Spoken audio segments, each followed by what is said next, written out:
The gates and doors were barred and all the windows fastened down.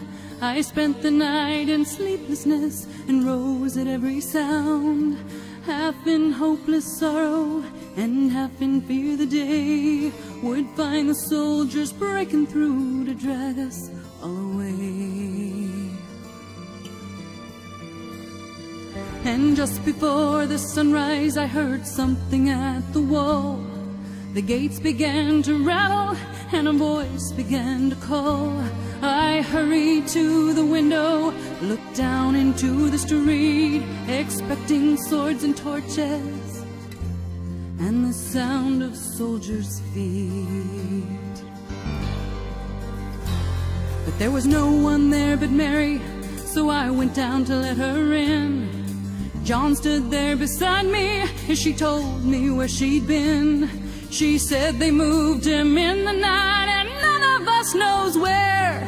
The stone's been rolled away and now his body isn't there. So we both ran toward the garden and John ran on ahead, and we found the stone, the empty tomb, just the way that Mary said.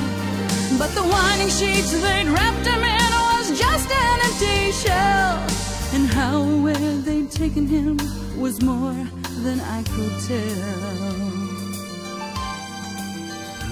Oh, something strange had happened there, just what I did not know. John believed a miracle, but I just turned to go. Circumstance and speculation couldn't lift me very high, 'cause I'd seen them crucify him, and then I saw him die. Back inside the house again, the guilt and anguish came. Everything I'd promised him just added to my shame. When at last it came to choices, I denied I knew his name. And even if he was alive, it wouldn't be the same.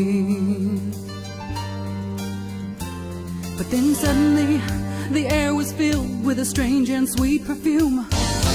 Light that came from everywhere drove shadows from the room.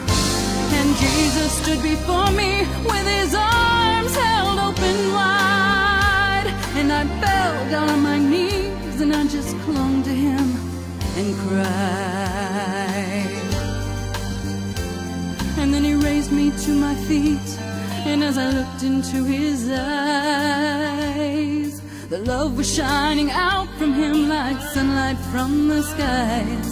Guilt and my confusion disappeared in sweet release, and every fear I'd ever had just melted into peace.